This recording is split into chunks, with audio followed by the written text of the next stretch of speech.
డైటింగ్లో కూడా ఉన్నారు. సో అబ్బాని వెళ్ళి అక్కడ కూడా బాగా మాట్లాడాను కదా, ఇద్దరు అల్లరి చేసుకున్నాము, జోకులు వేసుకున్నాము నేను బావ హాస్పిటల్లో.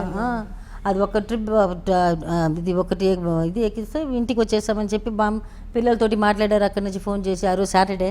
సరిగ్గా మాట్లాడినప్పుడే ఇది ఇంకా ఇదే దాంతో ఇంజక్షన్ ఏదో తీసుకొచ్చి వేస్తారు, డ్రిప్ ఇచ్చినప్పుడు దాంట్లో ఏదో గుచ్చారు. అది ఏదో అదే నాకు డౌట్ ఉంది. సడన్గా ముక్కు నుంచి ఇదే పిల్లలతోటి ఫోన్లో మాట్లాడారు. నా పెద్దవాడితోటి మాట్లాడారు, చిన్నవాడితోటి మాట్లాడి ఈవినింగ్ వచ్చేసానమ్మా, వచ్చినప్పుడు నా చిన్నవాడు మొత్తం లిస్ట్ అన్ని వాళ్ళ నాన్నకి, చిన్నవాడు వాళ్ళ నాన్న పెట్టు బైరాలు చేశారు కదా వాడు ఏది చెప్తే చేస్తారు బాబా. వాడంటే అంత పిచ్చి. సో వాడు వచ్చి మొత్తం అన్ని చీకట్లు చెప్తాడు. అప్ప ఎయిర్పోర్ట్లో ఇది దొరుకుతుంది, అది చాక్లెట్స్ ఎక్కువ చెప్తాడు వాడు. అది చెప్పాడు, తీసుకొస్తున్నాయా అని చెప్పారు, మాట్లాడారు. తర్వాత జోకులు వేసుకుని మాట్లాడుతున్నాము. మాట్లాడి టికెట్ వేయమని చెప్పాను. ఒక్కరోజు అయితే బ్యాలెన్స్ ఉంది అనుకుంటాను వాడు ప్రభుది. ఆ తర్వాత చేసుకొచ్చి బాబా మరి అక్కడ హైదరాబాద్ వెళ్ళిపోతాము అని చెప్పి మాట్లాడుతున్నప్పుడు టంగ్ స్లిప్ అయింది. స్లిప్ అయినప్పుడు నేను డాక్టర్ పిలిచాను. డాక్టర్ పిలిచినప్పుడు వచ్చి వాడు తీసుకొచ్చే డ్రిప్ దీంట్లోనే ఇంకొక 2-3 ఇంజక్షన్ వేశారు. కొంచెంసేపట్లో బ్లడ్ గిడ్ మొత్తం మీ కళ్ళ ముందే జరిగింది ఇదంతా.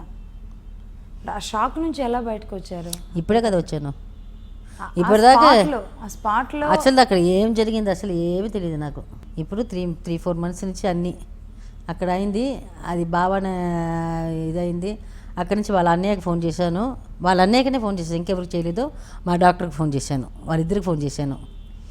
మళ్ళీ వీళ్ళు వచ్చింది, బావ వచ్చి అక్కడ డాక్టర్ వచ్చి బావాని ఇవ్వనని చెప్పారు, పోస్ట్ మార్టం అది ఇది అన్నారు. వాళ్ళతోటి గొడవ పెట్టుకున్నాను. నేను చెప్పాను ఇక్కడ తీసుకొచ్చి ఇక్కడ చేపిస్తాను నేను. నాకు డౌట్ అక్కడ ఇక్కడ మంచిగా మాట్లాడుతున్న మనిషి దగ్గర నుంచే నాకు అట్లా స్లిప్ అవ్వడం, వాళ్ళు ఇచ్చి ఇవ్వడము, టక్కని బ్లడ్ రావడం అవన్నీ చూశాను. కాబట్టి నేను చెప్పాను ఇక్కడ చేయను, నేను అక్కడ మా ఊర్లో చేసుకుంటాను, హైదరాబాద్లో చేసుకుంటాను, ఇక్కడ చేపిను అని చెప్పాను. అది పెద్ద లొల్లి అయింది. తర్వాత ఎప్పుడైతే ఈయన పోయింది కూడా ఆయన 4:20కి ఏదో పోయారంట బాబా, 4:15 4:20. నాకు నైట్ 9:30 దాకా నాకు తెలియదు, ఈయన పోయిందే తెలియదు నాకు. అదేంటి మీరు అక్కడే ఉన్నాను నాకు కానీ ఫైట్ చేస్తున్నారు. నేను బావని షిఫ్ట్ చేయాలని హాస్పిటల్కి 9:20కి అన్న వచ్చి చెప్పిన తర్వాత అంటే ఏంటి అసలు శాంతి గారి గుండె పగిలిన పరిస్థితి? అయ్యో అసలు ఏం అర్థం కాలేదు. మళ్ళీ బావని అడిగాను,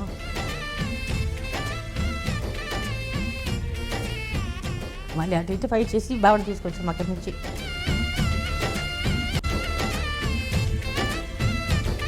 ఎక్కడో ఇక్కడే ఉంటారు, ఎక్కడ పోతారు ఆయన.